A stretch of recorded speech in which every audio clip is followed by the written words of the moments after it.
glad to see each of you come out. I would mention, you know, and I'm sure you got the email from Rebecca about Joyce Muncie, Otis's wife, passing on Tuesday this week. And the arrangements are at the Rogersville Presbyterian Church. They're receiving friends from 1 to 3, and the funeral's at 3, followed by the burial at McKinney Cemetery. We're going to send a gift from the board to the Presbyterian Church in Joyce's honor, and I guess Otis may be the longest serving board member that we've got, my knowledge anyway. Been around a long time, and always been active and faithful to the board, so we need to remember him in our prayers as they go through this. Joyce has had such a tough time, but you're never ready to give him up, you know, and so just remember him.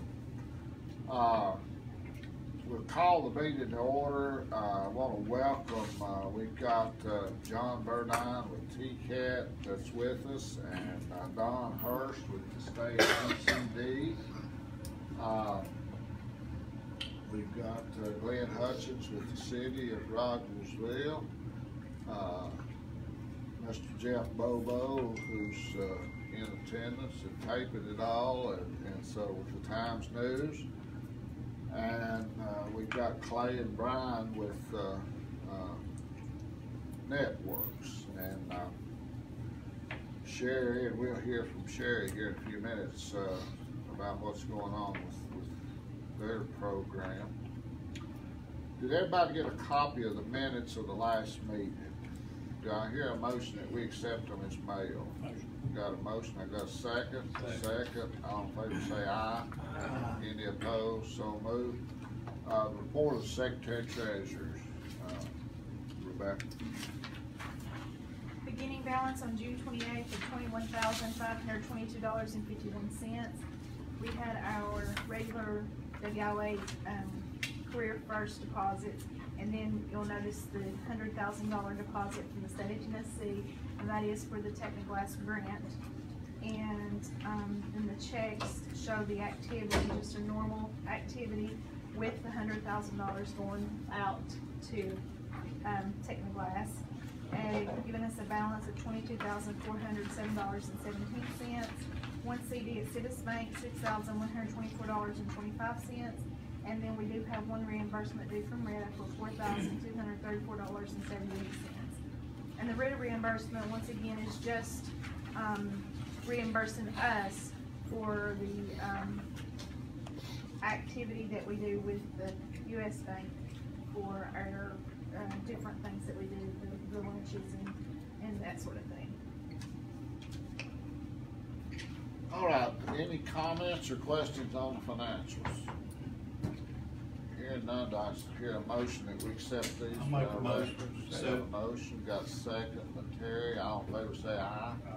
Any opposed, like that. After we did all the introductions, we have some late attendees showing up, so I will mention for the benefit of everyone that Nancy Barker, our Chamber of Commerce person, is here, and Mr. Danny Breeden with the County Veteran Service Officer is attending today, so we're glad to have you all. Good to be here, thank you.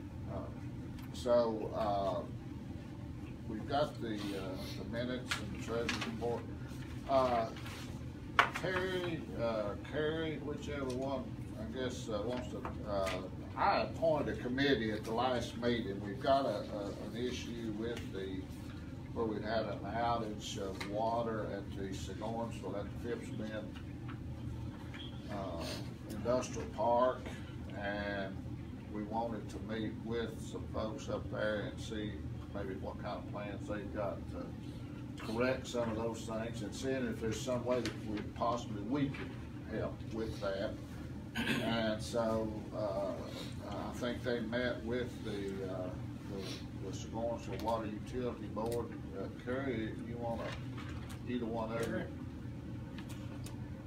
Well, we just basically had a meeting with the chairman, and, you know, had a few questions, and told them that, you know, the circumstances of the outage that we had were, going forward, wouldn't be acceptable to have this, you know, on a continuing basis, and yet it would be likely because the system is aging, and we mentioned that we would like to be helpful if we could in supporting the grant process, which would likely have to go through them, through the water district, and they were amenable to that part of it, to the help about valving and possibly extensions that would limit outages to just one or two industries rather than multiple ones. Had a continuing discussion about the water tank and the maintenance, but no resolve there. So that was the extent of it. You want to add anything, Terry? No, that's fine. I got a question about the tank. Is it exterior problem or interior line?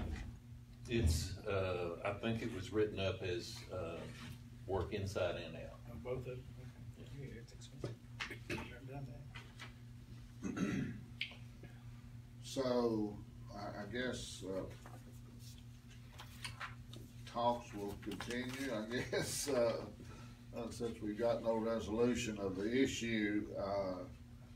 I recall during our meeting that they did not want to add any additional employees to, Correct.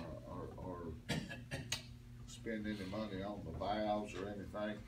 I think one thing that's worth noting in the meeting that we had previously with them and was brought up again in the meeting that you all had is that they had put no money aside or in the rate structure to take care of these long run problems that pop up in the utility business. And so not for growth or enhancement of the system there, not much anywhere, I guess, but that's pretty typical. Yeah.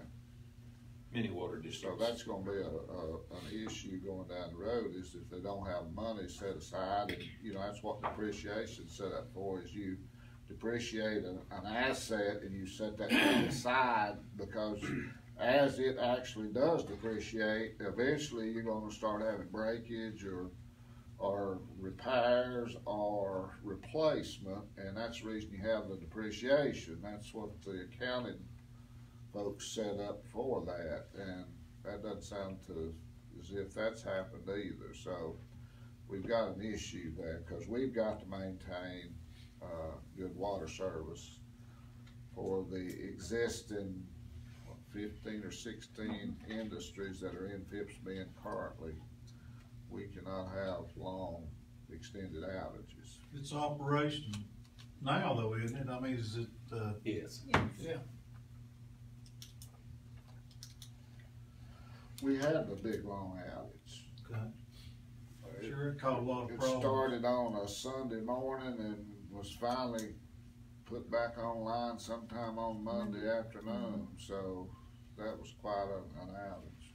You weren't at the last meeting No, I to hear didn't. that story. Oh, And so that's what prompted the meeting, is the long outage. That's a long time to be out, even for residential, much less 15 or 16 industries. They had to shut shifts down and everything. I mean, they're sending people home, they don't have a paycheck, there's a lot of money involved in all this stuff. Or pay them for a minimum amount of hours worked, portalet rentals. I mean, you know. Oh, it's a total mess. It's something that's just totally unacceptable. Is this something we want to deal with from time to time when we get this resolved? Or we don't know? Until they get it resolved. Yeah. Well, it's their utility, it's not ours, but it creates a problem for us, and I guess it's our job to try to intervene and help if possible.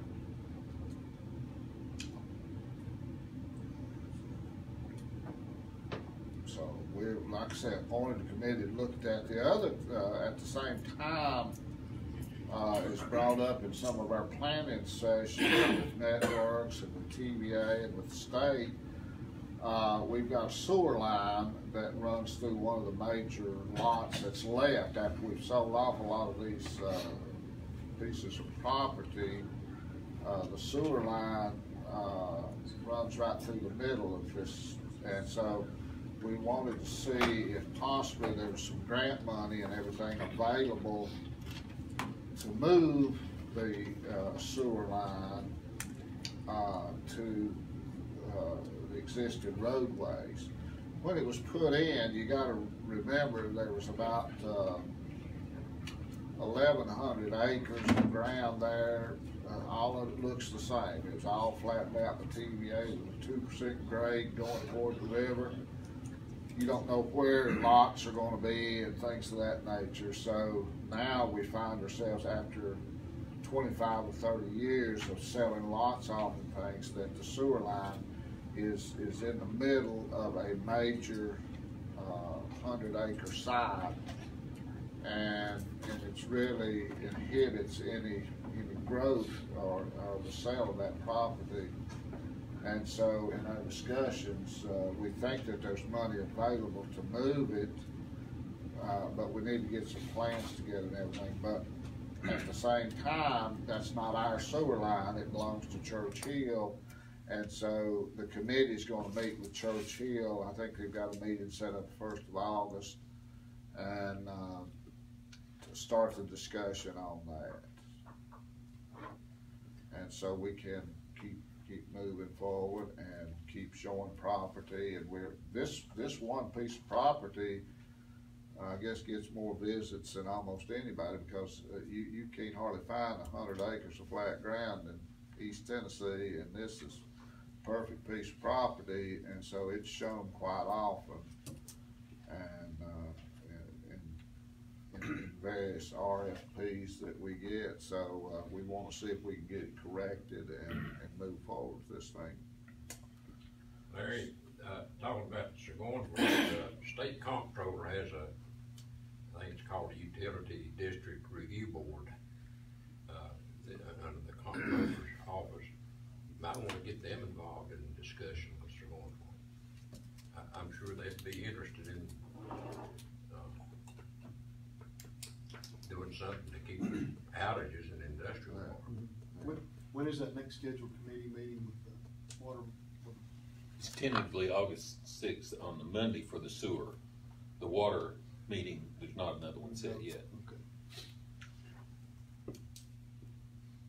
Anyway, that's the committee reports, I guess, and I'm sure they'll report back at our next meeting on how that's going on both issues.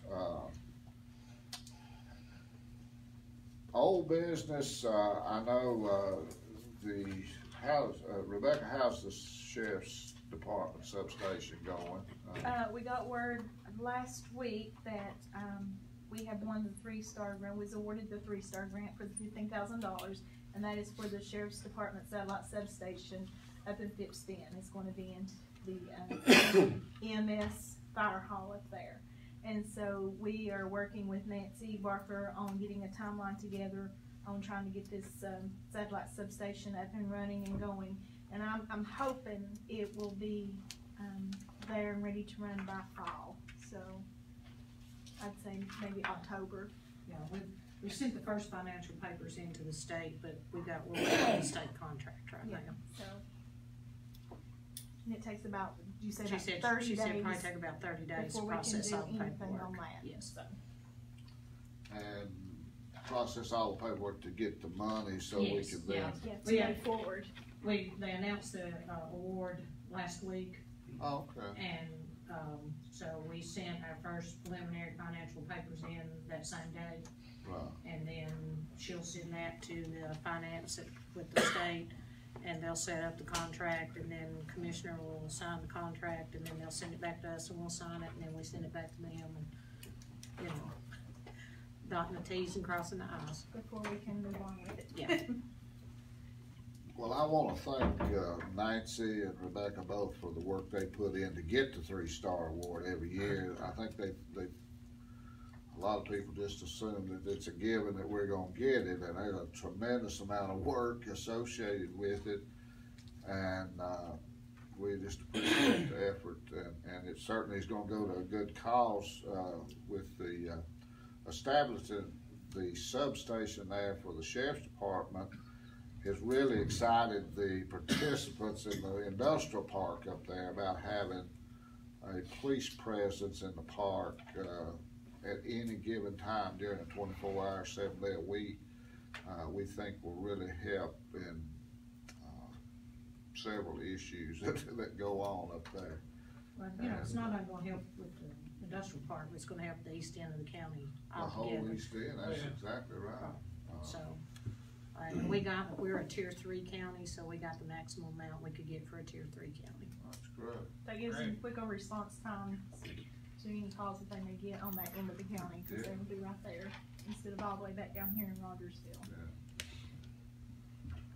Well, that's great, and I'm glad that we were able to work it out. I mean, I think that's an ideal situation. It is the fire department, an EMS center, and now sheriff's all in one building, and somebody will be there off and on, like I said, at any point in time during the day, so. It's a great thing, appreciate it. Any other old business anybody has? We're still talking with various industries, some good prospects. I guess new business, we met yesterday, and I appreciate all of those that attended. I know Terry and Curry and myself and John and Burdine hosted us up there at the TCAT Center at Phipps Bend, and Don Hurst attended representing the state, and at that meeting, how many industries would you say showed up? All of them except for about 3. Two or three of the small ones. Every industry showed up or had a representative there. We asked the hosted Connect to join us, and they wanted to do a presentation on the internet that they're going to try to make available here in a very short time. And that was real exciting for the industries up there to hear that, because they, you know, we got AT&T to extend internet service into the park, but it's, and I don't understand all the lingo, but it's pretty good speed coming down, but it's a very slow speed going back up. Now, what all that means is beyond me, but according to the representatives from Holston that were there, they're going to improve that capability by leaps and bounds. Oh, yeah. And at a better cost than what AT&T is going to be offering it to them for now. So The most that anybody can get up there right now is 50 megabytes, and they're going to offer this very least would be 300. 300. So there, the participants there, you know, the industry that are already there are excited. I think this will really help with our recruiting efforts also, is because everything runs on the computers now, and so we were pleased to have them. We also had Appalachian Environmental Services came in to talk. That's something that is needed with existing industries, and as new industries are coming in, and they presented a program for the benefit of those people there on what they could do for them. And like I say, it's a very well attended meeting, and I think as Terry Glass said, they stayed around after the meeting was over with asking questions and things, and so it's a very well received meeting. We do that twice a year. We do it in July and then again in January, just as a service to the industries there to hear what their concerns may be, and we've been able to deal with most of them. One of the things that we did mention that's got them real excited is that we did put in our budget for next year the extension of the additional lighting from the park out to the four-way stop. And they're excited about that, and what we're waiting on now is the budget to be approved by the county, and hopefully, you know, we won't run into any issues with that, and we can get Houston Electric, you know, to get on that project and get some lighting out there. I think it'll really help, and you know, not only from a safety point of view, but just aesthetics and everything. It'll really help in that area. So we're looking forward to that. Well, like I say, it's a good meeting, very well attended meeting. One of the big issues that they brought up is not a new issue, is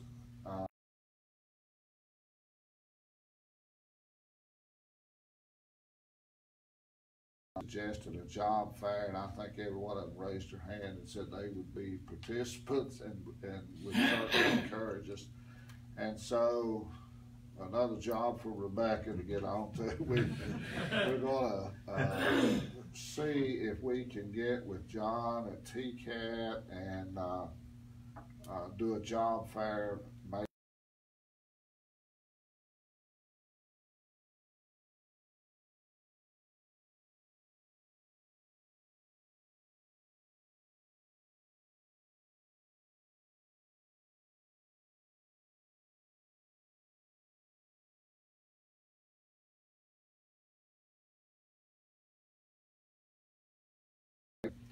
I think wages are coming up, not only here but all over, and they're doing the same thing. But it's not just a matter. I was talking with some of the plant managers that were there yesterday after the meeting, and it's not just a matter of wages.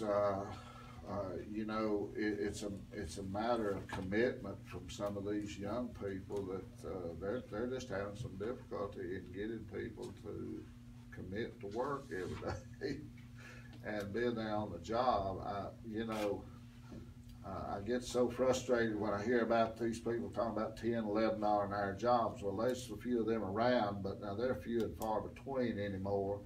More like $15 an hour jobs, but they're having a difficult time even at $15 an hour getting people to come to work. So, and be there every day and work a 40-hour week and be there on time and all this. It's a new day, and I'm thank goodness I'm out of the management business. I don't know how you deal with that anymore. So we're going to try to have a job fair for the group, and probably invite in other industries from that area. I'm sure the glass plant was hiring new folks for their large expansion that they're going through, and there may be others that we'll invite to come and be with us as we do this job fair for all industries in the county. Anything else? Any other new business, Rebecca? You think of anything? I know Rebecca's tried to get in some vacation, as I'm sure the rest of you have, and but we've got a lot going on. And just a reminder, we will be having our annual REAP breakfast in September. That'll be at Houston Electric, so we'll not have a board meeting in September. We'll just invite all of our members to that. You might want to mention what that stands for. I can never. Retention Expansion Assistance Program, and that's for all of our existing industries in Hawkins County. That's usually a very well attended. We've been doing this for years. Usually, if TVA is going to have a rate increase or they're changing programs, those usually take effect in October. So. September's always a good time, and they enjoy hearing from the state and TVA and Houston Electric and the industrial board what all's going on, and so it's usually a pretty well attended. We try to do it as a breakfast, and we usually get very good participation out of everybody. So we're looking forward to setting that up, sometime, probably toward the end of September, it looks right now. Larry, I got a question. Yes. The TVA property, is there anything new on, next steps with all that? You know, at one time we were talking about it being looked at for development and. I think that's pretty much, from TVA's perspective, after they've had consultants from South Carolina and somewhere else that came in and evaluated the site, and basically, I guess they put that aside. The issues, were several. Sewer, water, that site is served by Rogersville Water.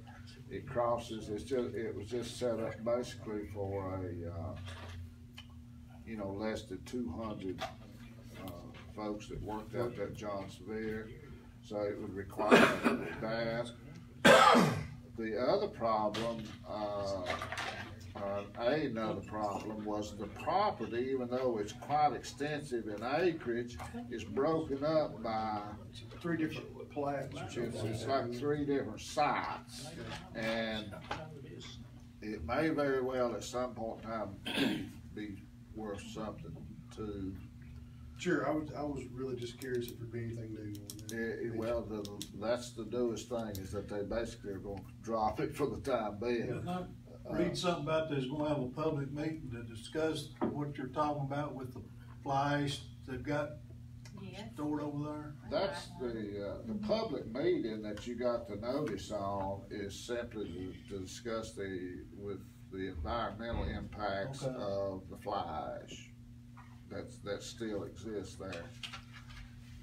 It really doesn't have anything to do with the site or the development of the site and all this. We were able during some of our meetings to open up the boat ramp again and to offer fishing and things like that came out of the meetings, because they basically shut down everything. But we did get that accomplished, I guess, for the benefit of the sportsmen and stuff. Yeah, it's really nice if you haven't been out there. They have done a great job. They've almost turned what used to be known as a brown field into a green field. It's beautiful out there, but you can't use the property that's covered up and green grass growing on it that's got potash as the base of it. And the part that is usable, it's just got so many issues and things that if the perfect situation came along, it would really fit. And I can think of 1 or 2 things that would really fit nicely, but we'll see at some point in time when that might happen. But another issue that seems to never get resolved around here, and they brought it to our attention very vividly, is the lack of roads out there. We keep talking about this widening of 66 and straightening of it to get it to the interstate, because that's the only way out of there and in there. I don't know when they were going to do that.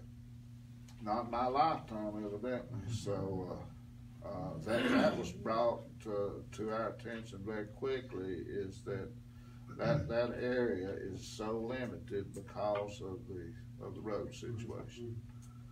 And I had Governor Bredesen out there how many ever years ago. Now he's wanting to be your senator, so maybe he can give to Washington, maybe he can get some federal funds to build a road out there. But he promised us that'd be done just immediately as soon as he got back to Nashville. So anyway, Around a long time. yeah, Just politics. it's just politics. Yes, we've got Clay and Brian. Clay, what's going on with the works?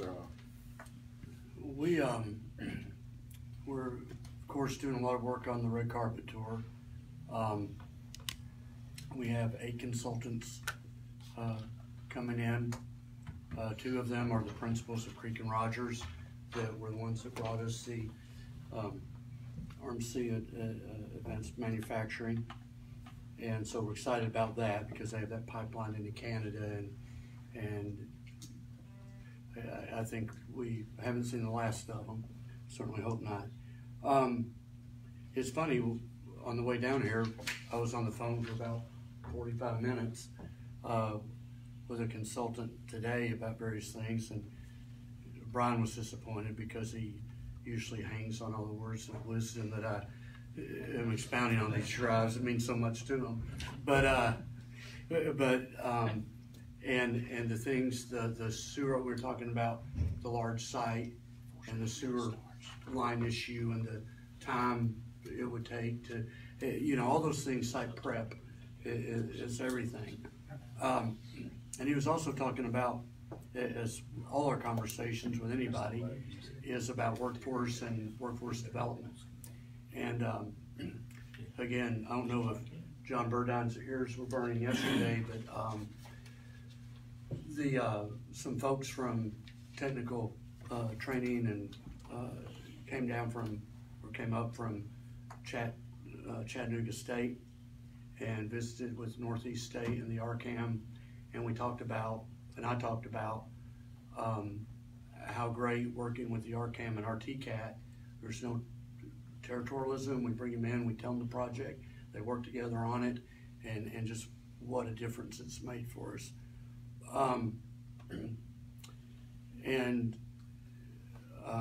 Again, we've just been so many conferences, things that time of the year where people are starting to do things.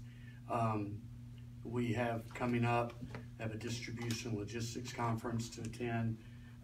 We're going to South Carolina to meet with a consultant about aerospace projects. They've asked to hear more about what we're doing. We have an SEDC conference coming up, and of course the TEDC, our professional organization conference for the state, is coming up in September, and this year it's going to be in Gatlinburg. It's in East Tennessee this fall, so they're going to do that in Gatlinburg. And then in October we have the Governor's Conference for Economic Development coming up. So we're kind of running around with our heads spinning with places to go, working some projects, trying to work on projects, prospect projects in between all those, and we've got a few visits coming up, and we're working on some existing industry things with Rebecca and Don, and of course TBA's at the table with that. And again, the state is going to have great participation in this year's Red Carpet Tour. Unfortunately, Commissioner Rolfe is going to be out of the country on a recruitment trip, along with Assistant Commissioner Alan Borden, who is a regular at a Red Carpet. He's pretty tore up about it, but he enjoys the Red Carpet Tour.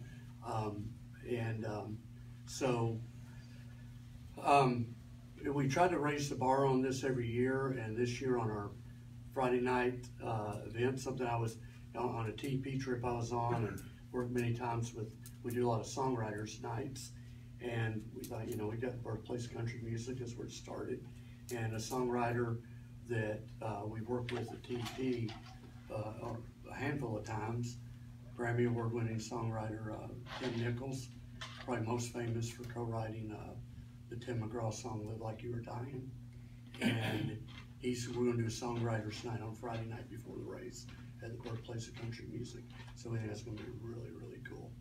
And again, just keep taking it up a notch on what we're doing. And we have some special things planned that we can't talk about here, but it's going great. And if you see Michael Park around, he's down here something, just be gentle with Michael. This is this time of the year where he's really on top of his game. He's picking out some personal gifts for the consultants right now. He showed me some really cool stuff that he's done. And it's that personal touch. It's the details that I think have set our Red Carpet Tour apart. And we keep trying to make it better. And Rebecca will be there, I guess, for the whole thing. And Larry will be there for one or two or three events, I don't know. And we're excited about that. And again, the activity is kind of, we still have it.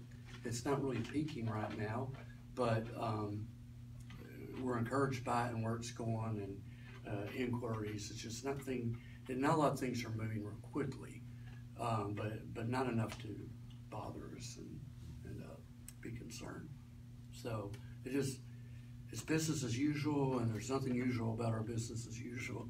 But we're just hard at it. Brian, did you have anything to? Thank you. Like I say, I know that it is business as usual because the RFPs are still coming in. We're still meeting with prospective clients, and you know, it seems like we spend a lot of time with Don anymore, and we're glad that Don Hurst has adopted us, and so. It was him or Alice, I mean. You were the short straw. So we're glad that we've got the kind of activity that we've had and that we still have, and so we just hope we keep it going. As I mentioned to you last month, we lost the WIOA program that we've had for 30 years, and we're meeting again tomorrow with the group that's taking it over, I guess. We've got the meeting set up here in our office, and trying to help with the transition, trying to get them to hire the people that we had working for us that basically set the bar so high that I don't know that any of these folks can attain.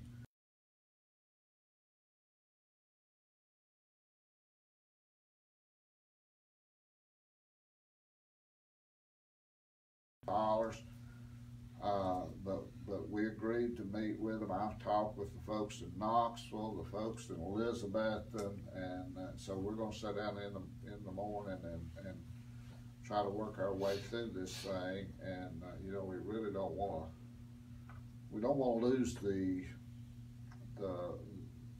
folks' jobs that have been doing it for so long. And we don't want to lose the money and the effort that we have always given to these young people and helping them get trained, get their GEDs, get back into the workforce and things. And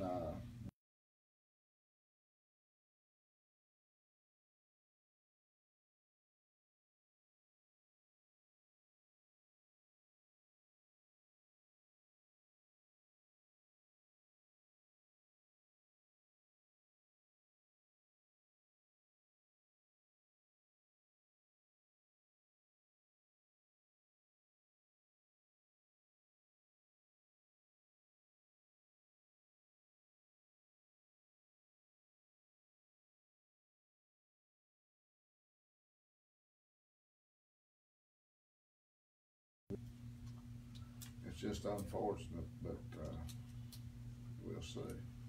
So a lot of meetings. We've had meetings every day this week, I think, so far. So this best non-paying job I ever had. Have to work us under. But does anybody else have anything? Sherry, you have anything with the WIO? I can just give you a little recap of what we did last year. Yeah, because our fiscal year ended on June 30th, and our budget, we got a little increase at the end of the year because we needed some more funding. So our budget for last year was $366,618, and we spent over 95% of our budget. Our minimum participant cost rate, they wanted it to be somewhere between 45 and 50 last year, and we were at 55.34%, which meant 55% of our budget went directly to our participants. The amount that went to the participants was $193,470.29. So that's what the kids got last year, and of that, they received $77,835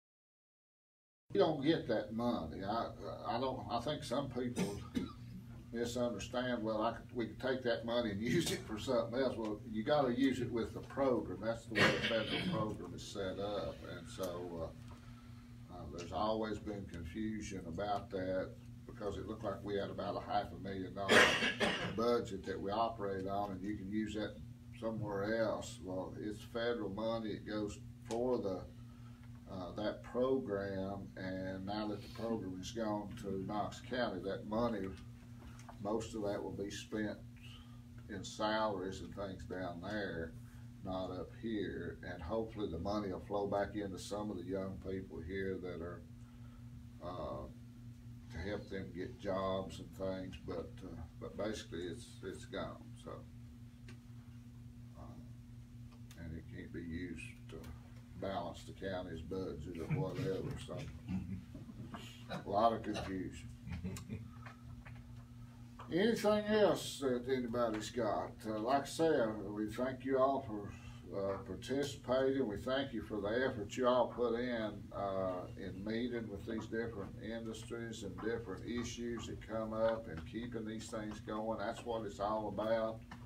And what we're all about is trying to bring jobs and economic development to Hawkins County. And I think you're doing a good job at doing that. And a lot of hard work goes into all of it. We thank so much for networks and contacts. You know, we certainly get our money's worth with that group. So thank you again.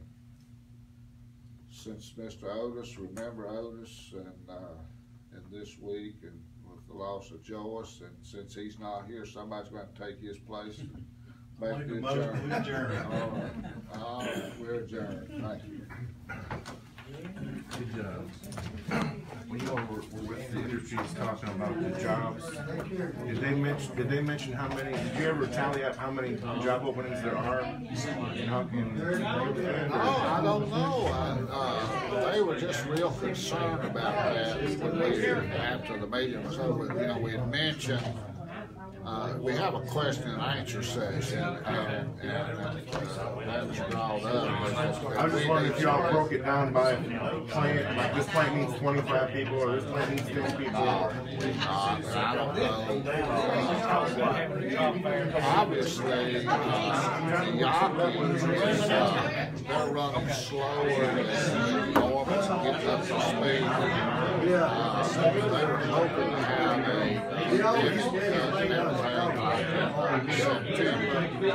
they're having us issues getting equipment in and things, just various. But for the job fair, is it at just about every plant up there looking for folks? Just about every one of them. Just about every one of them. You know, I can't tell you off the top of my head because I forget things, but you know, Cooper was adding almost 100 new jobs with their latest expansion. I don't know how many of those they feel, but there's constant turnover. Larry Industries is going through quite an expansion, and so they're looking beyond RMC is just now starting to roll in there. Another one,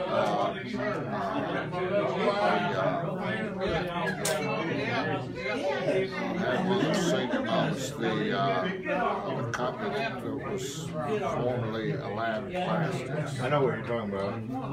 Not Technoglass, but Technoglass is another one that is seriously, you know, they gone through quite an expansion. They finished up their new building. They're ready to hire people. They just can't get them. I know. I like to go to Yoder's and get a sandwich every once in a while. Every time I go past Barrett, they got the big sign. You need a job? Come here. That's right. So jobs are open. Wages are having to go up, which is a good thing. But according to you know, we had several human resources folks there yesterday. 2 or 3 plant managers were there yesterday. They're saying it ain't a matter of wages.